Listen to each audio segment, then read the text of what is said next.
इतिहास राजाओं से भरा हुआ है, पर कुछ रानियां भी थी जिन्होंने अपनी तलवार से इतिहास की धार बदल दी। आज हम बात करने वाले हैं एक ऐसी ही वीरांगना की जिन्होंने अपने सम्मान के लिए एक साम्राज्य से टक्कर ली। ये कहानी है रानी दुर्गावती की।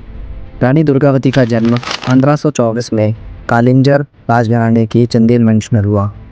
बचपन से ही तलवारबाजी, तीरंदाजी, घुड़सवारी में वे माहिर थी। वे एक राजकुमारी नहीं, एक योद्धा बनकर पैदा हुई थी। राजकुमारी दुर्गावती का विवाह गोरवाड़ा राज्य के राजा दलपत से हुआ, लेकिन कुछ समय पश्चात ही दलपत रानी मृत्यु हो गई। रानी ने अपने 3 वर्ष के बेटे नारायण के नाम पर राज्य संभाला और बनी गोरवाड़ा राज्य की शासिका। 1564 में मुगल बादशाह अकबर के कमांडर आसफ खान ने गोंडवाना पर हमला कर दिया। संदेशा भेजा कि मुगल साम्राज्य के अधीन हो जाओ, लेकिन रानी ने कहा अपमान से बेहतर है वीरपति, और निरई की घाटी में युद्ध हुआ।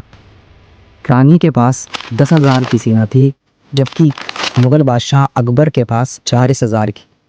लेकिन रानी ने गोरिल्ला युद्ध की रणनीति अपनाई और जंगल और घाटियों में मुगल सैनिकों को चौंका दिया। युद्ध के दौरान रानी को एक तीर लगा और उन्होंने अपने सैनिकों से कहा कि मैं मुगलों के सामने नहीं झुकूंगी, मेरे जीते जी मैं उनके सामने नहीं गिरूंगी। और फिर उन्होंने अपनी तलवार से आत्म बलिदान कर लिया। रानी दुर्गावती ने मृत्यु को चुना, पर कभी झुकी नहीं। आज जबलपुर में उनके नाम पर कई विश्वविद्यालय और हॉस्पिटल हैं, लेकिन हर एक हिंदुस्तानी को उनके बारे में जानना चाहिए।